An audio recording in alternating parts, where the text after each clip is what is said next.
नमस्कार, सिटी न्यूजच्या रात्री 10च्या बुलेटिनमध्ये प्रेक्षकांचं मनपूर्वक स्वागत। आज दिनांक 9 नोव्हेंबर 2025 वार रविवार।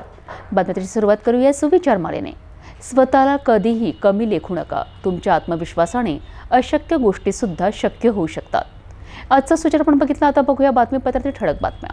या हेडलाईन्सचे प्रायोजक आहेत बीटीपी यात्रा ग्रुप अमरावती।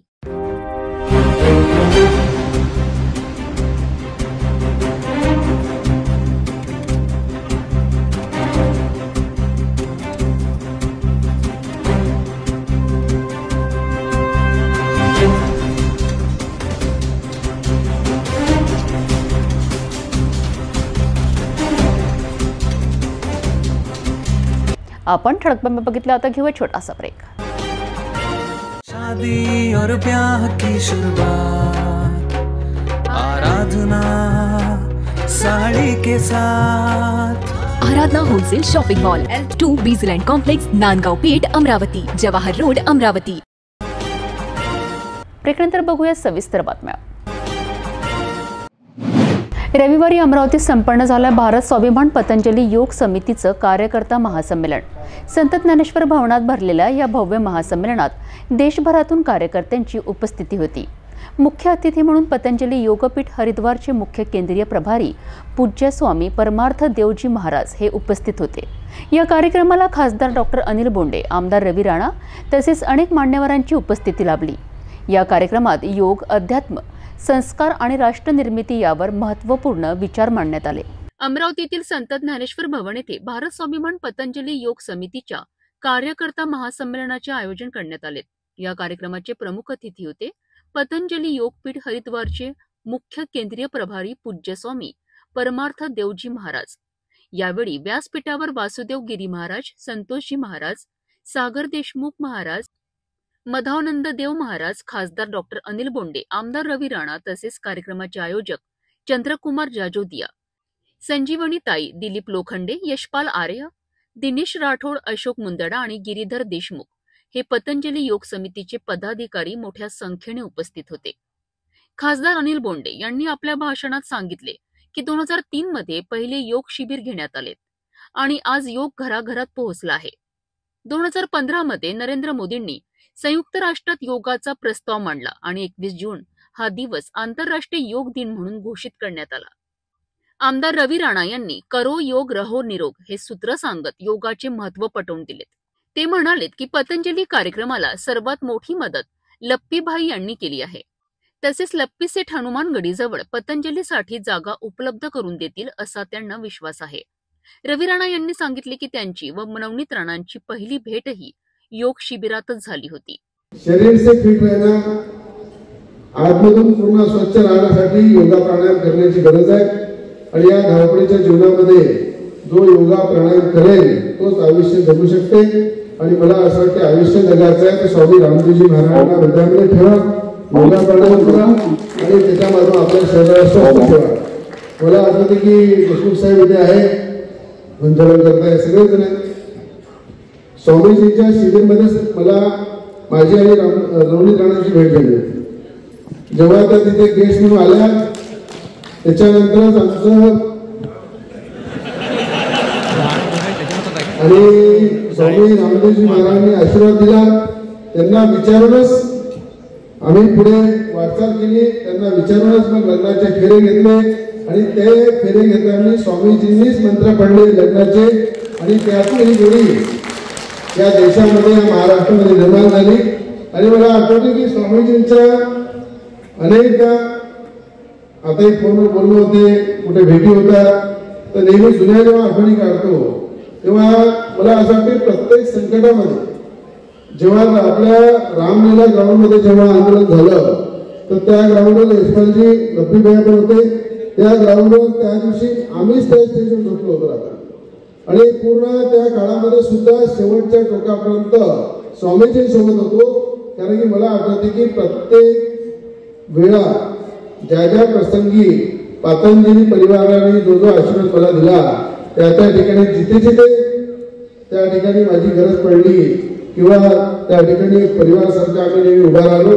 आजही माझा परिवार आहे, त्या परिवाराच्या प्रत्येक व्यक्तीसाठी नेहमी रवी राणा हा परिवारासारखा उभा आहे। एक प्रतीक हिंदू राष्ट्र निर्माण करण्यासाठी ज्या ताकदीने या संतांनी मैदानामध्ये उतरून काम केलं आहे, ते स्वामी रामदेवजी महाराज असो, वीरेंद्र शास्त्री असो, की देशामधले कुठलेही संत असो, जर या देशाला हिंदू राष्ट्र कोणी करू शकतात ते मंचावर बसलेले सगळे संतच करू शकतात. यांच्यामध्येच ताकद आहे ते हिंदू राष्ट्रही करू शकतात. या प्रत्येक गोष्टीसाठी पूर्ण ताकदीनं या परिवारासोबत मी नेहमी आहे. कारण मला असं वाटतं की मी आमदार कमी आहे, मी संतांच्या विचाराचा आमदार आहे आणि संतांच्या विचारावर काम करून समाजाची कशी सेवा करता येईल, समाजाला कसं न्याय देता येईल त्यासाठी नेहमी प्रयत्न करत राहतो.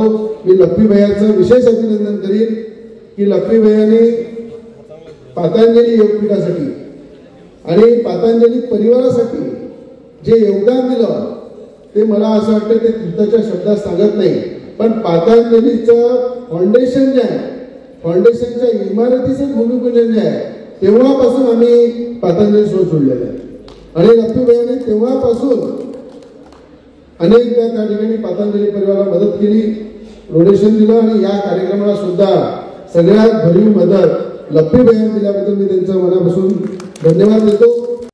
लप्पी जाजोदिया यांनी हरिद्वारमधून निघालेली गंगा आज अमरावतीत आली असल्याचं सांगत पतंजलीसाठी लागेल तितकी जागा देण्याची घोषणा केली आहे.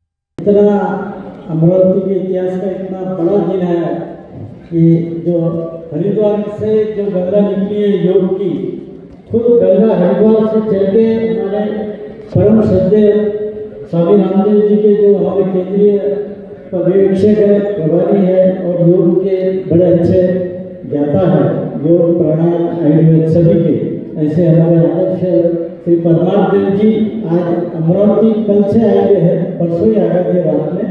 2 दिन का जो शिविर हुआ अपने भव्य शिवाजी के ग्राउंड पर, उस पर हजारों लोगों ने उनके वाणी से जो निकला हुआ एक शब्द था जिससे कि हम कहेंगे कि 16 अक्षरों को ढाल के रख सकते हैं.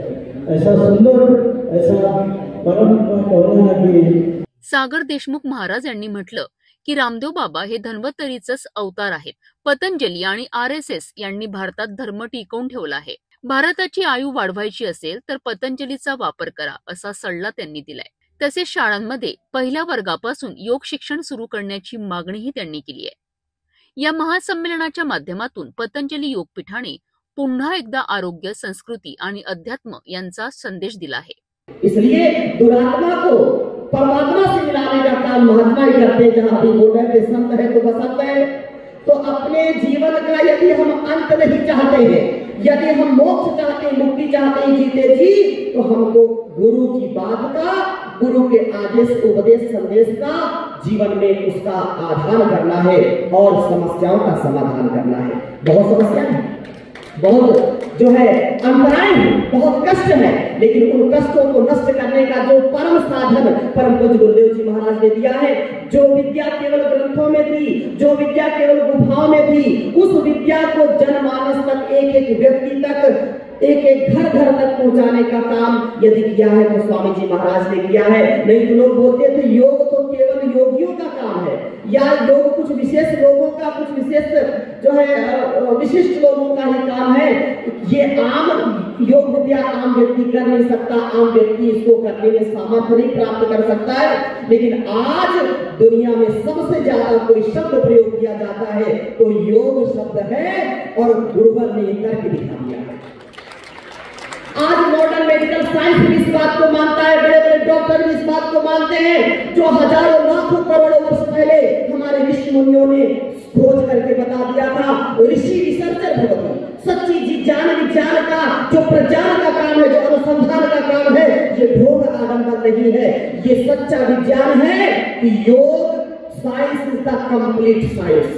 आज सब मानते हैं योग science is the complete science. जो वेदों में कहा था आवादवाही भेषजम विवादवाही यद्रपात्म ही विश्व भेषजो देवानाम भूत कीयसे. आज डॉक्टर भी बोलते हैं कि यदि प्राणायाम ठीक कोई कर ले, यदि ऑक्सीजन का लेवल हमारे शरीर में एक 37 ट्रिलियन जो हमारे सेल्स हैं, यदि ऑक्सीजन की सप्लाई निरंतर होती है, यदि ब्लड सर्कुलेशन निरंतर होता है, आपको कभी कोई रोग हो नहीं सकता. यदि रोग हो गया है तो उसको धीरे धीरे आपको ठीक करने का सामर्थ्य इस प्राण विद्या से मिल जाता है, योग विद्या से मिल जाता है. अमरावतीत भाजप कार्यकर्त्यांची आणि इच्छुक उमेदवारांची मोठी गर्दी दिसली.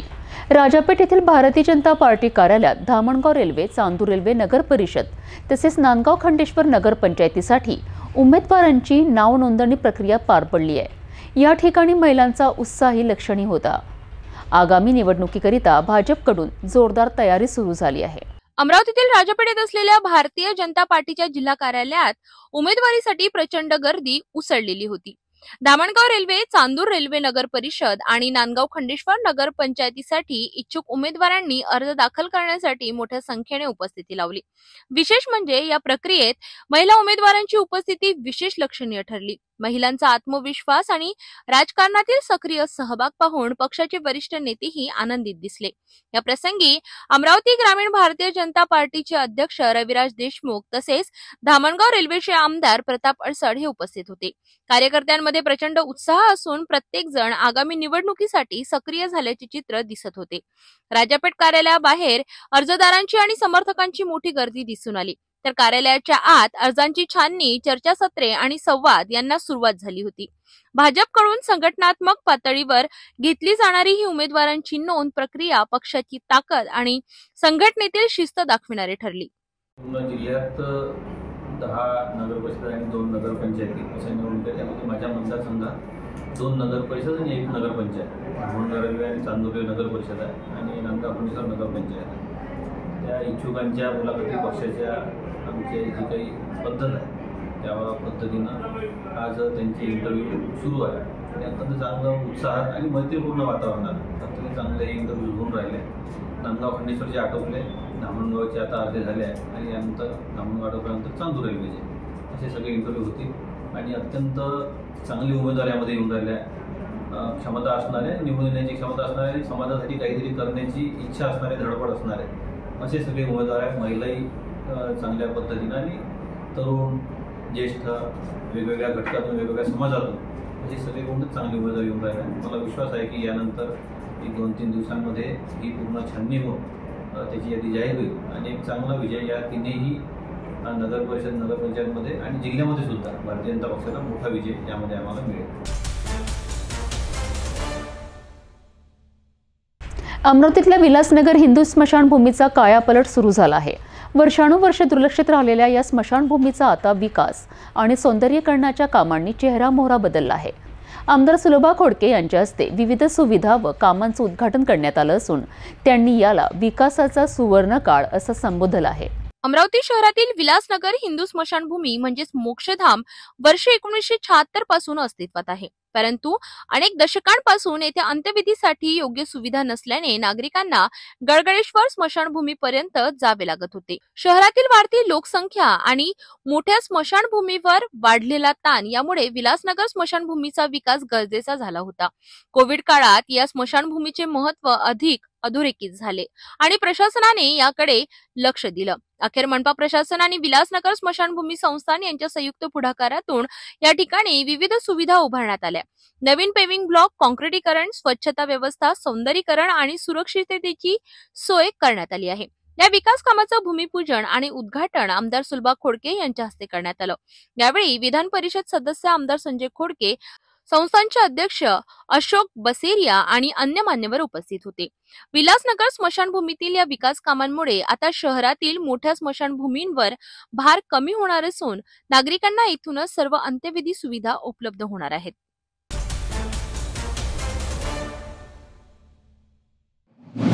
अमरावतीच्या आंबागेट परिसरातील जुनी टाकसाड येथे श्री गजानन महाराजांच्या कृपेचा दिव्य अनुभव घेण्यासाठी भक्त मोठ्या संख्येने एकत्रित आले होते. कार्तिक महिन्यातील पंचमी निमित्त श्री गजानन विजय ग्रंथ पारायण सोहळा अत्यंत भक्तिमय वातावरणात पार पडलाय.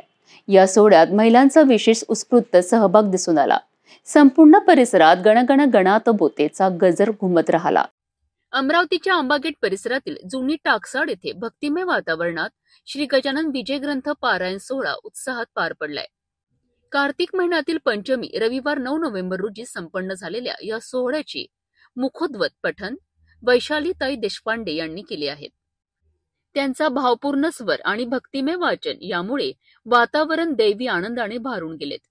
सकाळी 8 वाजता पारायणास सुरुवात झाली. या दरम्यान भक्तांसाठी अल्पोहार व चहा पाण्याची व्यवस्था करण्यात आली होती. पारायणाची सांगता श्रींच्या आरतीने झाली आणि सर्वांना महाप्रसादाचा लाभ घेता आला. आरतीच्या वेळी संपूर्ण परिसर गणगण गणात बोते या घोषणांनी दुमदुमून गेला. या योजनात राजश्री संदीप कुलकर्णी यांच्या पुढाकाराने तसेच जुनी टाकसाळ मित्रमंडळातील सर्व कार्यकर्त्यांनी उत्साहाने सहभाग घेतला. पारायणानंतर संपूर्ण परिसरात आनंद, समाधान आणि आत्मिक शांततेची अनुभूती सर्वांना झाली. भक्तांनी श्रींच्या कृपा आशीर्वादासाठी एकमुखाने प्रार्थना केली. श्रींचे आशीर्वाद सदैव आमच्या पाठीशी राहो आणि परिसरावर त्यांची कृपा अखंड राहो.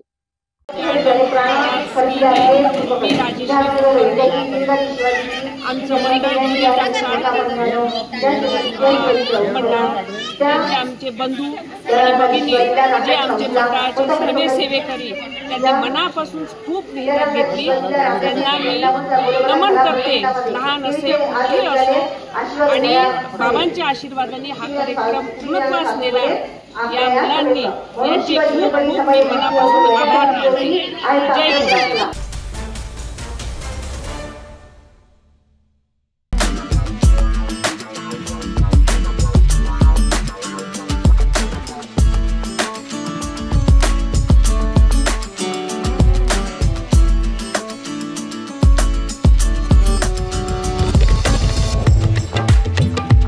अमरावती जिल्ह्यातील वलगाव पोलीस ठाण्याच्या हद्दीत सापडलेल्या अर्धजळीत मृतदेहाचे गूढ अजूनही कायम आहे. 2 दिवस उलटूनही पोलिसांना मृतकाची ओळख पटलेली नाही. मृतक कोण आणि त्याच्या इतक्या निर्दयी पद्धतीने हत्या का करण्यात आली आहे हे प्रश्न अजूनही अनुत्तरितच आहे. पोलिसांनी आता मृतकाचे रंगीत स्केच तयार करून नागरिकांना ओळख पटविण्याचे आवाहन केले आहे. अमरावतीतील वलगाव पोलीस ठाण्याच्या हद्दीत येणाऱ्या शिराडा गावाजवळ शुक्रवारी सकाळी एक धक्कादायक घटना उघडकीस आली होती. काही मजूर शेतात कापूस सोडण्यासाठी गेले असताना त्यांना जवळच्या शेतातून धूर निघताना दिसला. जवळ जाऊन पाहिलं असता एका युवकाचा अर्धजळीत अवस्थेतील मृतदेह त्यांना सापडला होता. घटनेची माहिती त्यांनी तात्काळ वलगाव पोलिसांना दिली होती आणि त्या ठिकाणी डीसीपी शिंदे यांनी पाहणी केली होती. प्राथमिक तपासात मृतकाच्या शरीरावर धारदार शस्त्राचे वार आढळले होते. तर चेहरा आणि कपडे पूर्णतः जळाल्याने आरोपींनी मृतकाची ओळख लपविण्याचा पूर्ण प्रयत्न केल्याचा संशय पोलिसांनी व्यक्त केला होता. फिंगरप्रिंट आणि श्वान पथकाच्या मदतीने पुरावे शोधण्याचे प्रयत्न झाले, मात्र आतापर्यंत कोणताही ठोस पुरावा हाती लागलेला नाही. मृतकाचे वय अंदाजे 20 ते 25 वर्षाच्या दरम्यान असल्याचे सांगण्यात आले आहे. दरम्यान पोलिसांनी मृतकाचे रंगीत स्केच तयार करून प्रसार माध्यमे आणि सोशल मीडियावर प्रसिद्ध केलाय. नागरिकांना विनंती करण्यात आली आहे की या युवकाला कोणी ओळखत असल्यास त्वरित जवळच्या पोलीस ठाण्याशी संपर्क साधावा. वलगाव पोलिसांसह शहर गुन्हे शाखेचे पथक या प्रकरणाचा छडा लावण्यासाठी प्रयत्नशील आहे. हत्या कोणत्या कारणाने झाली आणि आरोपी कोण हे समोर येणं अजून बाकी आहे. भरधाव वाहनाच्या धडकेत 2 जण गंभीर जखमी झाले आहेत. ही दुर्घटना तिवसा पोलीस ठाण्याच्या हद्दीतील गुरुकुंज मोजरी बायपास वळण मार्गावर घडली आहे. रविवारी दुपारी 3च्या सुमारास झालेल्या या अपघाताने परिसरात खळबळ उडाली आहे. गुरुकुंज मोजरी येथून तडेगाव शामजी पंथ दिशेने जात असलेल्या दुचाकीला विरुद्ध दिशेने येणाऱ्या कारने जोरदार धडक दिली आहे. या अपघातात देवदास कुरवाडे गंभीर जखमी झाले असून त्याच्या डोक्याला आणि पायाला गंभीर दुखापत झाली आहे. सोबत असलेली महिला सुद्धा गंभीर जखमी झाली आहे. गुरुकुंज मोजरी परिसरातील बायपास वळण मार्गावर रविवारी दुपारी भीषण अपघात झाला. भरधाव कारने विरुद्ध दिशेने येणाऱ्या दुचाकीला जोरदार धडक दिली. या अपघातात दुचाकी चालक देवीदास कुरवाडे वय वर्ष 58 राहणार तडेगाव शामजी पंथ आणि सोबत असलेली एक महिला गंभीर जखमी झाली. देवीदास लेकुरवाडे हे MH 32-33-87 क्रमांकाच्या दुचाकीने गुरुकुंज मोजरी येथून तिवसा मार्गे जात होते. त्याचवेळी विरुद्ध दिशेने येणाऱ्या MH 31D4788 क्रमांकाच्या कारने दुचाकीत जोरदार धडक दिली. ही धडक एवढी भीषण होती की दुचाकीचे मोठे नुकसान झाले तर दोघेही रस्त्यावर फेकले गेले. स्थानिक नागरिकांनी तात्काळ घटनास्थळी धाव घेत दोघांनाही जिल्हा सामान्य रुग्णालय अमरावती येथे उपचारार्थ दाखल केले. तिवसा पोलिसांनी घटनास्थळी दाखल होऊन पंचनामा केला असून कार चालकाविरुद्ध गुन्हा दाखल केलाय. दरम्यान नव्याने तयार करण्यात आलेला हा बायपास मार्ग गेल्या काही महिन्यात अपघातांचे केंद्र बनला आहे. अनेक वेळा नागरिकांनी वाहतूक विभागाकडे या धोकादायक वळणाविषयी तक्रारी केल्या असल्या तरी अद्याप कोणतीही सुधारणा झालेली नाही.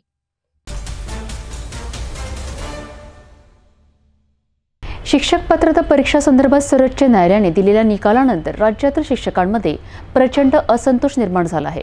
उत्तर प्रदेश सरकारने या निर्णयावर पुनर्विचार याचिका दाखल केली असताना महाराष्ट्र सरकारने मात्र अद्याप कोणतीही कारवाई केलेली नाही. याच निषेधार्थ नांदेड जिल्हाधिकारी कार्यालयावर महाराष्ट्र राज्य प्राथमिक शिक्षक मध्यवर्ती संघटनेच्या वतीने मूक मोर्चा काढण्यात आलाय. सर्वोच्च न्यायालयाने अलीकडेच दिलेल्या निकालानुसार टीईटी म्हणजे शिक्षक पात्रता परीक्षा न उत्तीर्ण झालेल्या सेवारत शिक्षकांना 2 वर्षाच्या आत ही परीक्षा उत्तीर्ण करणे बंधनकारक करण्यात आले आहे. अन्यथा त्या शिक्षकांना सक्तीने सेवानिवृत्त व्हावे लागेल असे आदेश देण्यात आले आहेत. या निर्णयामुळे राज्यातील हजारो शिक्षकांमध्ये असंतोष पसरला आहे. उत्तर प्रदेश सरकारने या निकालाविरुद्ध सर्वोच्च न्यायालयात पुनर्विचार याचिका दाखल केली असताना महाराष्ट्र सरकारकडून मात्र अद्याप कोणतीही पावले उचलली गेलेली नाहीत. या निषेधार्थ नांदेड जिल्हाधिकारी कार्यालयावर महाराष्ट्र राज्य प्राथमिक शिक्षक मध्यवर्ती संघटनेच्या वतीने मूक मोर्चा काढण्यात आला. या मोर्चात जिल्ह्यातील शिक्षक मोठ्या संख्येने सहभागी झाले होते. मोर्चा दरम्यान शिक्षकांनी शासनाच्या दुर्लक्षाचा निषेध करत टीईटी सक्ती रद्द करा आणि पुनर्विचार याचिका दाखल करा अशा घोषणा दिल्या. शिक्षकांचे म्हणणे आहे की अनेक शिक्षक अनेक वर्षांपासून सेवा देत आहेत. आता अचानक परीक्षा सक्ती करणे ही अन्यायकारक बाब आहे. शिक्षक संघटनेचे पदाधिकारी यांनी जिल्हाधिकाऱ्यांना निवेदन देत सरकारने उत्तर प्रदेश प्रमाणे तात्काळ पुनर्विचार याचिका दाखल करावी अशी मागणी केली आहे. शासनाने त्वरित कारवाई केली नाही तर राज्यभर मोठं आंदोलन उभारण्यात येईल असा इशाराही यावेळी देण्यात आलाय. महाराष्ट्रातील प्राथमिक शिक्षक संघटनेच्या जिल्हा परिषद आणि खाजगी संस्थेच्या सर्व मध्यवर्ती संघटनेच्या वतीनं संबंध महाराष्ट्रभर शिक्षकांच्या ज्वलंत प्रश्न म्हणजे टीईटीच्या संदर्भातला हा मोर्चा होता. त्या अनुषंगाने आज जिल्हाधिकारी कार्यालय नांदेड येथे नांदेड जिल्ह्यातील तमाम शिक्षक संघटनांच्या वतीनं हा प्रचंड मोर्चा काढला आणि मी सर्व शिक्षकांना धन्यवाद देऊ इच्छितो. त्यांनी आपल्यावर झालेला अन्याय रस्त्यावर उतरून त्यांनी शासनापर्यंत पोहोचवण्याचं काम केले. त्या सर्व शिक्षकांचं मनापासून धन्यवाद आहे. आणि आम्ही शिक्षक लागलो म्हणजे काय असेच नाही लागलेलो आहे. जेव्हाही लागलो ते परीक्षा देऊन लागलेलो आहे. पहिले महामंडळ होती परीक्षा, विभागीय मंडळ, त्याच्यातून काही लोक नोकरी लागलेत, काही लोक गुणवत्तेवर लागलेत, नंतर सीईटी देऊन काही लोक पास झालेत आणि आता जे लागत आहेत 15 पासून ते पेट परीक्षा देऊन पास होत आहेत. म्हणजे जे सेवेत शिक्षक आहेत ते ज्ञानदानाचं काम असे चांगल्या पद्धतीने करत आहेत. आता टीईटी पास करा म्हणणं हा त्या शिक्षकाला एक प्रकारचं मानसिक ताण देण्याचा प्रकार आहे. म्हणून माझी शासनाला नम्र विनंती आहे सगळ्या शिक्षकांच्या वतीनं, शिक्षकांना गोरगरिबाच्या वाडीवस्ती तांड्यावरच्या विद्यार्थ्यांना शिकवू द्या. त्यांना शैक्षणिक कामं कमी करा, त्यांना फक्त शिकवू द्या. आणि निश्चितपणे महाराष्ट्रातील सर्व मुलांची गुणवत्ता वाढवण्याची जबाबदारी आमची आहे, आम्ही ती घेतो आहोत. पण हे असं मानसिक दडपण आपल्याला न आणता शिक्षकांना पवित्र काम करू द्या. निश्चितपणे महाराष्ट्राच्या गुणवत्ता नक्की वाढवू. परत एकदा तुमच्या माध्यमातून तुम्हाला मी आवाहन करतो की या सगळ्या शिक्षकांच्या समस्या तुम्ही शासन दरबारी न्या. आणि परत एकदा सर्व शिक्षक संघटनांचं शिक्षकांचं मनापासून धन्यवाद देतो आणि शासनाला परत एकदा विनंती करतो की ही टीईटीचं जे भूत आमच्या डोक्यावर बसलेलं आहे त्यांना तुम्ही उतरून टाकावं, कारण ते व्यवहार्य नाही. एकदा आम्ही पास परीक्षा देऊन आहोत, किती परीक्षा पास करता तुम्ही? कुठल्याही इतर डिपार्टमेंटमध्ये कोण्याही अधिकारी परीक्षा आपण एकदा लागल्यावर घेत नाही. ते नियम आमच्या सामान्य शिक्षकांना लावू नये. परत एकदा हीच विनंती आहे. धन्यवाद. त्यांच्या वतीने आज सर्व समन्वय मोर्चा काढण्यात आलेला होता. या मोर्चामध्ये मुख्य मागणी होती आरटी अधिनियम 2009 हे संसदेनं पास केलेलं आहे आणि केंद्र सरकारनं प्रत्यक्षमध्ये हे अधिनियम 2010ला पास केलं आणि आपल्या राज्य सरकारनं 2012मध्ये यांची अंमलबजावणी केली. आणि आरटी अधिनियमामध्ये असं आहे की तुम्ही शिक्षकी पेशामध्ये लागल्यानंतर तुम्हाला तुमची व्यावसायिक आणि शैक्षणिक पात्रता वाढवणं असा एक नियम आहे. मग हे नियम असल्यामुळं शिक्षकांनी टीईटी परीक्षा पास करणं हे त्या नियमामध्ये होतं आणि आज 2025पर्यंत या निर्णयाची अंमलबजावणी झालेली नाही. पण काही अल्पसंख्याक शिक्षण संस्थाच्या कार्यकारिणीनं या ठिकाणी सुप्रीम कोर्टामध्ये गेलेले होते आणि सुप्रीम कोर्टामध्ये गेल्यानंतर सुप्रीम कोर्टानं असा निर्णय दिलेला आहे की जे शिक्षक 1 सप्टेंबर 2025 पासून पुढील 2 वर्षामध्ये टीईटी परीक्षा उत्तीर्ण होणार नाहीत अशा शिक्षकांना नियमानुसार कारवाई करण्यात येईल आणि टीईटी परीक्षा बंधन करणं ही सर्वांना बंधनकारक आहे. आणि ज्यांची सेवा 5 वर्ष शिल्लक आहे अशांना पदोन्नती नाही, पण त्यांना सेवेतून म्हणजे काढण्यात जाणार नाही किंवा सेवेतून निलंबित करण्यात जाणार नाही. ती टीईटी रद्द करावं म्हणून या ठिकाणी शिक्षण समितीच्या वतीनं राज्य समन्वय समितीच्या वतीनं या ठिकाणी शिक्षण राज्यमंत्र्यांना निवेदन देण्यात आलेलं होतं. आणि 1 ऑक्टोबर रोजी त्यांनी सांगितलं होतं की बाबा आम्ही राज्य सरकारच्या वतीनं सुप्रीम कोर्टामध्ये पुनर्विचार याचिका दाखल करू. आणि तेव्हा दाखल करू असं सांगितलं होतं, पण ती याचिका राज्य शासनानं सुप्रीम कोर्टामध्ये दाखल न केल्यामुळं मग पुन्हा आज 9 नोव्हेंबर रोजी शिक्षण संस्थेची परीक्षा रद्द करावी। त्याचबरोबर या ठिकाणी 15 मार्च 2024चा जो संच मान्यतेचा निर्णय आहे तो संच मान्यतेचा निर्णय रद्द करावा, शिक्षण सेवकाचं पद कायम करावं। याचबरोबर अन्य काही या ठिकाणी प्रमुख मागण्या शिक्षण समितीच्या वतीनं होत्या। अशा प्रकारे या ठिकाणी जिल्ह्यातील सर्व संस्थांच्या वतीनं मोठ्या प्रमाणात मोर्चा काढलेला होता आणि याला चांगला प्रतिसाद मिळालेला आहे।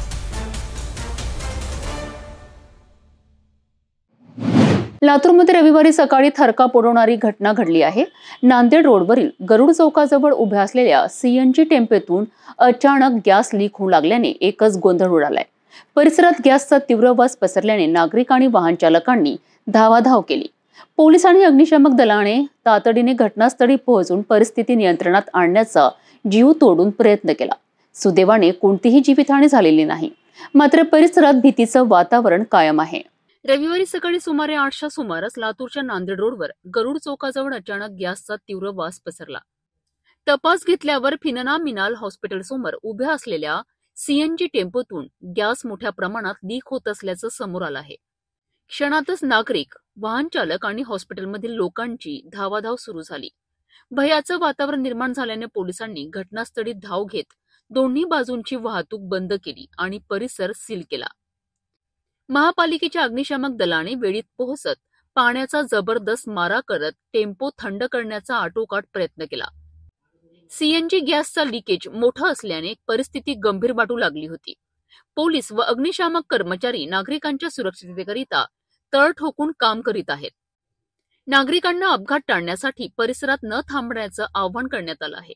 सुदैवाने कोणतीही जीवितहानी झालेली नाही, मात्र नांदेड रोडवर काही वेळ वाहतूक ठप्प राहिली आणि नागरिकांमध्ये भीतीचं वातावरण निर्माण झालंय।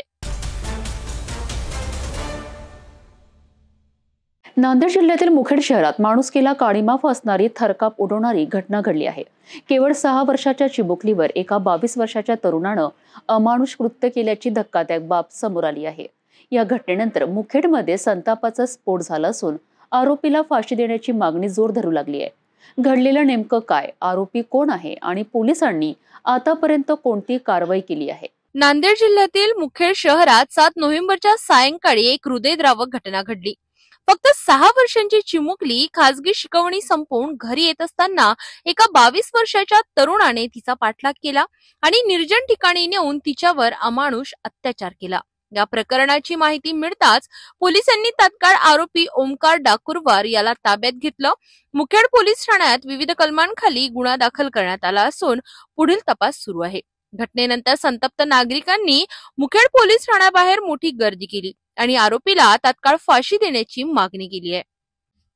नागरिकांच्या रोषामुळे पोलिसांनी सुरक्षा वाढवली। दरम्यान अत्याचारग्रस्त चिमुकलीवर नांदेड येथील रुग्णालयात उपचार सुरू आहेत आणि तिची प्रकृती सध्या स्थिर असल्याची माहिती पोलिसांनी दिली आहे।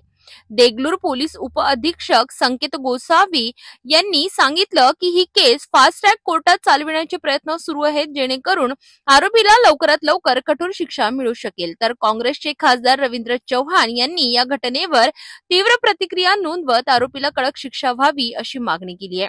या घटनेनंतर मुखेड परिसरात तणावाचं वातावरण असून नागरिकांमध्ये भीती आणि संताप दोन्ही वातावरण आहे। काल दिनांक 7/11/2025 रोजी मुखेडमध्ये एक अत्यंत विकृत अशी घटना घडलेली आहे, ज्यामध्ये 6 वर्षाच्या बालिकेवर एका 22 वर्षाच्या तरुणाने ती घरी निघालेली असताना अत्याचार केलेले आहे। तर त्या संदर्भाने आज मुखेड येथे मुखेड पोलीस स्टेशन येथे BNS 65-2 64-2-1 तसेच पोक्सो 4-5M या अंतर्गत गुन्हा दाखल झालेला आहे। मुलीची तब्येत ठीक आहे, मुलगा आरोपी जो आहे तो आपल्या ताब्यामध्ये आहे, अटक केलेली आहे आणि लवकरात लवकर सदर गुन्हा हा गुन्ह्याचे दोषारोपपत्र कोर्टात दाखल करून फास्ट ट्रॅकवर घेण्यासाठी प्रयत्न करतात। मुखेड शहरामध्ये काल अत्यंत दुर्दैवी घटना घडली। एका 6 वर्षाच्या चिमुकलीवर अत्याचार त्या ठिकाणी झालेला आहे। काही नशेखोर मंडळींनी हा प्रकार केलेला आहे। मागे मी जिल्ह्यात वारंवार जिल्हा नियोजन समितीच्या बैठकीमध्ये हा मुद्दा उपस्थित केला होता की जिल्ह्यामध्ये नशेचे गोळ्याचं प्रमाण मोठ्या प्रमाणात विक्री होत आहे आणि काल नशेखोर मंडळीने हा प्रकार केल्याचं उघडकीस येत आहे। तर प्रशासनाने तात्काळ फास्ट ट्रॅकवर ही केस घ्यावी आणि त्या आरोपीला कड़ीतल्या कड़ीमध्ये शिक्षा त्या ठिकाणी झाली पाहिजे अशी आम्ही काँग्रेस पक्षाच्या वतीने माननीय जिल्हा अधीक्षक पोलीस अधीक्षक अविनाशजी कुमार यांच्याकडे मागणी केली आहे। तपोवन पासून फक्त 1.5 किलोमीटर अंतरावर राधानगरी लेआउट लेक व्ह्यू प्लॉट सह मोजकेच प्लॉट शिल्लक। त्वरित संपर्क करा 9930706667 किंवा 7620433325 या क्रमांकावर। पुसद नगरपालिकेच्या आगामी निवडणुकीसाठी महत्त्वाचा निर्णय समोर आला आहे। महाविकास आघाडीने एकत्रितपणे निवडणूक लढण्याचा निर्णय घेतला आहे आणि सर्वात मोठी बातमी म्हणजे नगराध्यक्ष पदाची उमेदवारी ही काँग्रेसकडे राहणार आहे। हा निर्णय झालेल्या पत्रकार परिषदेत राष्ट्रवादी काँग्रेस शरद पवार गटाचे सरचिटणीस शरद मैंद यांनी जाहीर केला आहे। पुसद महानगरपालिकेच्या सार्वत्रिक निवडणुकांसाठी महाविकास आघाडी म्हणजेच काँग्रेस, राष्ट्रवादी काँग्रेस, शरद पवार गट आणि शिवसेना उद्धव बाळासाहेब ठाकरे गट हे तिन्ही पक्ष एकत्र लढणार आहेत। पत्रकार परिषदेत बोलताना शरद मैंद यांनी सांगितले की महाविकास आघाडीमध्ये कोणतेही मतभेद नाही। येणाऱ्या 2-3 दिवसात जागा वाटपाचा निर्णय घोषित होईल। तसेच तिन्ही पक्षांच्या संयुक्त बैठकीत नगराध्यक्षपद काँग्रेसला देण्याच्या एकमताने निर्णय घेण्यात आला आहे। शिवाय रिपब्लिकन पक्ष गवई गटानेही आघाडीला पाठिंबा जाहीर केला आहे। डॉक्टर अखिल मेमन हे या निवडणुकीची धुरा सांभाळणार आहेत। मुंबईत पुढील 2 दिवसात काँग्रेसच्या वरिष्ठ नेत्यांची बैठक होणार असून त्याचवेळी नगराध्यक्षपदाच्या उमेदवारांची अधिकृत घोषणा होईल, असं काँग्रेसच्या सरचिटणीस ॲडव्होकेट दिलीप यडतकर यांनी सांगितले। सध्या काँग्रेसकडून डॉक्टर मोहम्मद नदीम आणि अनिल शिंदे यांनी नगराध्यक्षपदांसाठी उमेदवारी दाखल करण्याची इच्छा व्यक्त केली आहे।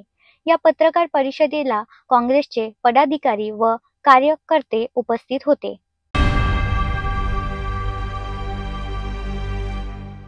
लातूर जिल्ह्यातील चाकूर तालुक्यातील वडवड नागनाथ गावात पूरग्रस्त कुटुंबातील विद्यार्थ्यांकरिता एक प्रेरणादायी उपक्रम राबविण्यात आला आहे। कला पंढरी संस्था लातूर आणि कार्यसंस्था मुंबई यांच्या संयुक्त विद्यमाने गावातील शालेय मुलांना शैक्षणिक साहित्य वाटप करण्यात आले। हा कार्यक्रम वडवड ग्रामपंचायत कार्यालयात पार पडला आहे। एकूण 61 विद्यार्थ्यांना शालेय साहित्य देण्यात आले। लातूर जिल्ह्यातील चाकूर तालुक्यातील वडवड नागनाथ गावात पूरग्रस्त कुटुंबातील विद्यार्थ्यांसाठी शैक्षणिक साहित्य वाटपाचा कार्यक्रम उत्साहात पार पडला। कला पांढरी संस्था लातूर आणि क्राय संस्था मुंबई यांच्या संयुक्त विद्यमानाने आयोजित या कार्यक्रमात एकूण 61 बालकांना शालेय साहित्य देण्यात आले। यामध्ये 36 प्राथमिक आणि 25 माध्यमिक विद्यार्थ्यांचा समावेश होता। कार्यक्रमास अध्यक्ष म्हणून गावचे उपसरपंच बालाजी गदंगे उपस्थित होते, तर प्रमुख पाहुणे म्हणून कला पांढरी संस्थेचे अध्यक्ष BP सूर्यवंशी आणि प्राचार्य डॉक्टर माधव गादेकर हे उपस्थित होते। डॉक्टर माधव गादेकर यांनी पालकांना आपल्या मुलांना उच्च शिक्षण देण्यासाठी प्रोत्साहित करावे आणि त्यांच्या गुणांना ओळखून योग्य संधी द्यावी असे आवाहन केले। सामाजिक कार्यकर्ते नरसिंग भुरे यांनी कला पांढरी संस्थेच्या वतीने चालवल्या जाणाऱ्या ऍक्टिव्हिटी सेंटरमुळे बालकांमध्ये झालेल्या सकारात्मक बदलांवर प्रकाश टाकला। कला पंढरी संस्थेचे अध्यक्ष BP सूर्यवंशी यांनी सांगितले की वडवड आणि परिसरातील बालकांच्या विकासासाठी संस्था सदैव पुढाकार घेत राहील। रावेर तालुक्यातील शेतकरी हवालदिल झाले आहेत, कारण केळीच्या भावात झालेली मोठी घसरण। एकेकाळी सोन्याचं पीक मानलं जाणारं केळी आज शेतकऱ्यांच्या डोळ्यात अश्रू आणतंय। एवढंच नव्हे तर शेतकरी स्वतःच्या हाताने केळीची कत्तल करून ती गुरांना चारा म्हणून नेत आहे। पाहूया रावेर तालुक्यातील बळीराजाची ही विदारक परिस्थिती। रावेर तालुका केळीपट्टा म्हणून ओळखला जाणारा भाग। इथल्या प्रत्येक शेतात केळीचे पीक दिसतं, पण यावर्षी या पिकानं शेतकऱ्यांना दिलंय फक्त नुकसान। गेल्या महिनाभरात केळीच्या दरात मोठी घसरण झाली आहे। दर किलो केळीला मिळणारा 500 रुपयांचा भाव आता उत्पादन खर्च देखील वसूल होत नाही इतका झालाय। खत, मजुरी, वीज आणि सिंचनाचा वाढलेला खर्च आणि त्यावरून मिळणारा तोटा, त्यामुळे शेतकऱ्यांचं आर्थिक गणित पूर्णपणे कोलमडलं आहे। वाघोड गावातील काही शेतकऱ्यांनी निराश होऊन शेतातच उभ्या केळीच्या झाडांची कत्तल सुरू केली आहे। काही ठिकाणी शेतकरी स्वतः बैलगाडीत केळी भरून गुरांना चारा म्हणून नेत आहेत. केळी व्यापारी सुद्धा खरेदीसाठी येत नाहीत, त्यामुळे शेतातच हजारो घड वाया जात आहे. गेल्या वर्षी चांगला पाऊस झाल्याने अनेक शेतकऱ्यांनी मोठ्या प्रमाणात लागवड केली होती, मात्र बाजारात मागणी नसल्याने आणि दरात घसरण झाल्याने हा सगळा माल शेतातच सडत आहे. बळीराजाच्या चेहऱ्यावर आता फक्त नैराश्य आहे.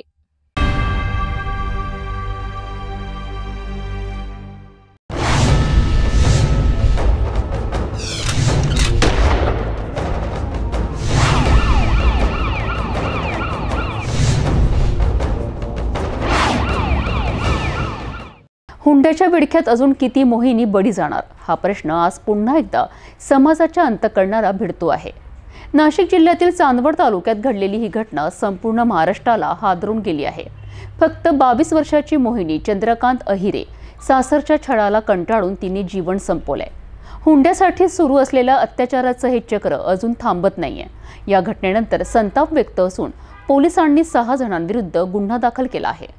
चांदवड तालुक्यातील पिंपळगाव थाबली गावात 22 वर्षीय मोहिनी चंद्रकांत अहिरे या विवाहितेने सासरच्या छळाला कंटाळून आत्महत्या केल्याची हृदयद्रावक घटना घडली आहे. मिळालेल्या माहितीनुसार मोहिनीचा विवाह काही वर्षापूर्वी झाला होता. सुरुवातीला संसार सुरळीत होता, परंतु काही काळानंतर सासरकडून मोबाईल, गाडी आणि पैशांच्या मागण्या सुरू झाल्यात. या मागण्यांवरून मोहिनीवर सतत मानसिक आणि शारीरिक छळ होत होता. दररोजच्या त्रासाला कंटाळून अखेर मोहिनीने आपलं आयुष्य संपवलंय. या घटनेनंतर माहेरकडील नातेवाईक संतापलेत. त्यांनी सासरकडून जाब विचारला आणि संतापाच्या भरात मोहिनीचं पार्थिव थेट सासरच्यांच्याच दारात अंत्यसंस्कारासाठी आणलं. ही कृती समाजातील हुंड्याच्या प्रथेविरोधातील एक जाहीर निषेध मानली जात आहे.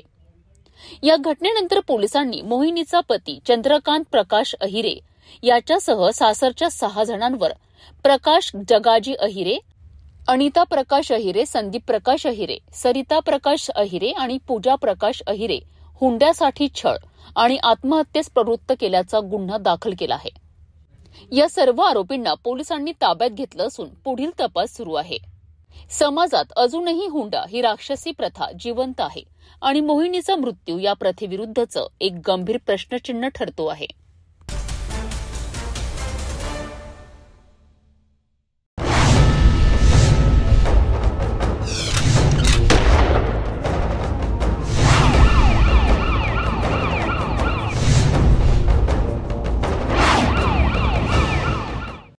नाशिक शहरात अंमली पदार्थ विरोधी पथकाने मोठी कारवाई करत 5 जणांना रंगेहात पकडलाय. या आरोपींमध्ये 2 फार्मासिस्ट आणि 1 इंजिनियरचा समावेश आहे. औषध देणारे आणि समाज उभारणारे वर्ग जेव्हा ड्रग्ज विक्रीच्या रॅकेटमध्ये उतरतात तेव्हा समाजासाठी ही गंभीर धोक्याची घंटा ठरते. 7 नोव्हेंबर रोजी नाशिक पोलिसांच्या अंमली पदार्थ विरोधी पथकाच्या प्रभारी सुशीला कोल्हे यांना गोपनीय माहिती मिळाली की काही तरुण एमडी ड्रग्ज विक्रीसाठी येणार आहेत.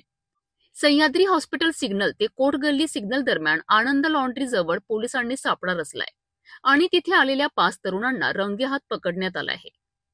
अटक आरोपींमध्ये 23 वर्षीय फैज शबीर शेख, 23 वर्षीय कार्तिक भगवान दंडाडे, 21 वर्षीय अदनान नूर कलाम खटीक, 20 वर्षीय ताजुद्दीन मोहम्मद रिजवान राईन, 23 वर्षीय अदनान रिजवान अन्सारी यांचा समावेश आहे. या आरोपींपैकी 2 जण फार्मासिस्ट आणि इंजिनियर असल्याचं पोलिसांनी सांगितलं आहे. या तरुणांकडनं तब्बल 6 ग्रॅम 5 मिलीग्रॅम एमडी ड्रग्ज जप्त करण्यात आलाय, ज्याची किंमत 32,500 इतकी आहे. त्याचबरोबर रोख रक्कम आणि अन्य मुद्देमाल मिळून 1,93,000 रुपयांचा माल पोलिसांनी जप्त केला आहे. या प्रकरणी मुंबई नाका पोलीस ठाण्यात एनडीपीएस कायदा 1985 अंतर्गत कलम 8, 22 आणि 29 नुसार गुन्हा दाखल करण्यात आला आहे.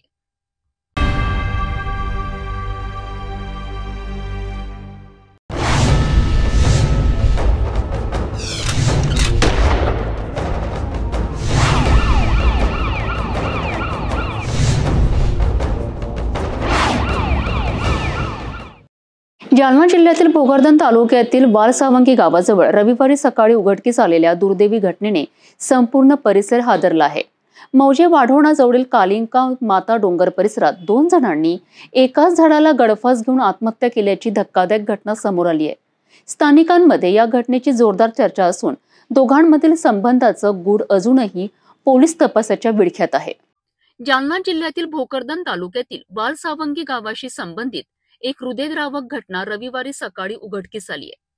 मौजे वाढोणाजवळील कालिंका माता डोंगर पर्वतरांगेत 2 जणांनी एकाच झाडाला गळफास घेऊन आत्महत्या केल्याची खळबळजनक माहिती समोर आली आहे. रविवारी सकाळी सुमारे काही ग्रामस्थांना डोंगराच्या पायथ्याशी काहीतरी संशयास्पद दिसल्याने त्यांनी तत्काळ पोलिसांना माहिती दिली आहे. पोलिसांनी घटनास्थळी धाव घेतली असता झाडाला दोरीच्या सहाय्याने 2 व्यक्तींचे मृतदेह लटकलेल्या अवस्थेत आढळून आलेत. मृतांची ओळख 24 वर्षीय गणेश उत्तम वाघ राहणार वालसावंगी तर 38 वर्षीय जयाबाई पांडुरंग गवळी राहणार वालसावंगी अशी करण्यात आली आहे. प्राथमिक माहितीनुसार दोघे काही दिवसांपासून एकमेकांच्या संपर्कात होते. मात्र त्यांनी एकत्रितपणे आत्महत्येचा निर्णय का घेतला हे मात्र कोडेच ठरत आहे. घटनास्थळी पारत पोलीस ठाण्याचे अधिकारी आणि स्थानिक ग्रामस्थ मोठ्या संख्येने उपस्थित होते. पंचनामा करून दोन्ही मृतदेहांना शवविच्छेदनाकरिता धावडा येथील प्राथमिक आरोग्य केंद्रात हलविण्यात आले आहे. पोलिसांनी अकस्मात मृत्यूची नोंद करून पुढील तपास सुरू केला आहे. या घटनेनंतर संपूर्ण परिसरात खळबळ उडाली असून 2 वेगवेगळ्या समाजातील व्यक्तींनी असा टोकाचा निर्णय घेतल्याने अनेक प्रश्न निर्माण झाले आहेत. स्थानिकांच्या चर्चेनुसार दोघांमध्ये प्रेमसंबंध असल्याचा संशय व्यक्त केला जात आहे. मात्र पोलिसांनी अधिकृतपणे काहीही सांगितले नाही.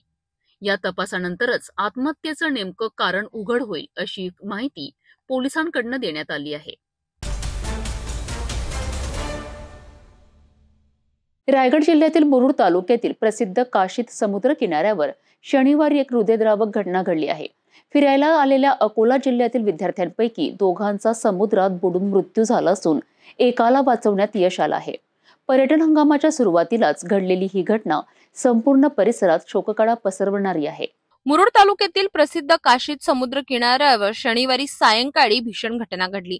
अकोला जिल्ह्यातील 3 शिक्षक आणि 12 विद्यार्थी रायगड जिल्ह्यात शैक्षणिक सहलीसाठी आले होते. सायंकाळच्या सुमारास ते काशीद किनाऱ्यावर फिरायला गेले. त्या दरम्यान विद्यार्थ्यांपैकी 3 जण पोहण्यासाठी समुद्रात उतरले. पाण्याची खोली आणि लाटांचा जोर लक्षात न आल्याने तिघेही बुडू लागले. स्थानिक नागरिक आणि पर्यटकांनी तात्काळ मदतीचा प्रयत्न केला. त्यातील एक विद्यार्थी आयुष बोबडे याला वाचविण्यात यश आलं, परंतु दुर्दैवाने आयुष रामटेके आणि राम खुटे हे दोघे पाण्यात बुडाले. थोड्याच वेळात दोघांचे मृतदेह समुद्र किनाऱ्यावर सापडले. मृतदेहांना बोर्ली प्राथमिक आरोग्य केंद्रात शवविच्छेदनासाठी नेण्यात आले. या घटनेने अकोला जिल्ह्यातील विद्यार्थ्यांच्या परिवारात आणि मित्र परिवारात हळहळ व्यक्त केली जात आहे. पर्यटन हंगामाच्या सुरुवातीलाच घडलेली ही दुर्घटना प्रशासनासाठी धोक्याची घंटा ठरत आहे.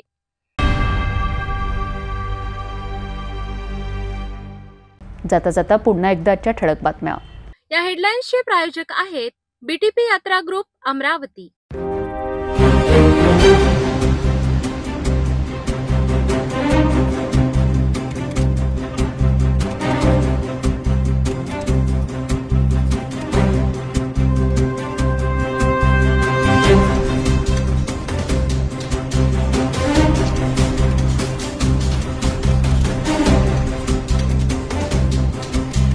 आपण आता सिटी न्यूज चॅनल आपल्या टीव्हीवरही बघू शकता. यामध्ये next channel 117, Jio channel 872, GTPL channel 73, Fastway channel 256 वर बघू शकाल. आता अमरावती जिल्ह्यानंतर विदर्भ आणि महाराष्ट्राचे दर्शक घर बसल्या आपल्या केबल टीव्हीवर सिटी न्यूजच्या बातम्या पाहू शकाल. यामध्ये Chhatrapati Sambhajinagar NST setup box number 14, Yavatmal setup box number 12, Washim setup box number 26, Nanded setup box number 17, Mahur setup box number 7 आणि Akola RRC setup box number 899 वर बघू शकाल. लवकरच आम्ही आपल्यापर्यंत पोहोचणार आहोत. जर आपल्या टीव्हीवर सिटी न्यूज दिसत नसेल तर आपण आपल्या केबल ऑपरेटरशी संपर्क करावा. आपण सिटी न्यूज केबलच्या व्यतिरिक्त यूट्यूब, फेसबुक, इंस्टाग्राम आणि ट्विटरवर बघू शकता. याकरिता सोशल मीडिया अकाउंट सबस्क्राईब करा, फॉलो करा, लाईक करा. यूट्यूब अकाउंट सबस्क्राईब करण्याकरिता सबस्क्राईब बटनाला क्लिक करा आणि बेल आयकॉन दाबायला विसरू नका, कारण सर्वताधी समाचार आपल्यापर्यंत पोहोचणार आहेत. तसेच सिटी न्यूजचे फेसबुक पेज लाईक करा, इंस्टाग्राम आणि ट्विटर हँडल फॉलो करा. आपण व्हॉट्सॲपवर सुद्धा सूचना देऊन न्यूज प्राप्त करू शकता. व्हॉट्सॲप नंबर स्क्रीनवर येत आहे. हे बातमीपत्र एवढ्यावरच थांबूया. पुन्हा भेटू नवीन घडामोडींसोबत. आपण बघत राहा फक्त सिटी न्यूज. हर खबर पर पैनी नजर, हर मुद्दे पर सटीक वार, यही है सिटी न्यूज की पहचान. जहाँ सच्चाई की आवाज दबाई जाती है, वहाँ सिटी न्यूज उठाता है सवाल.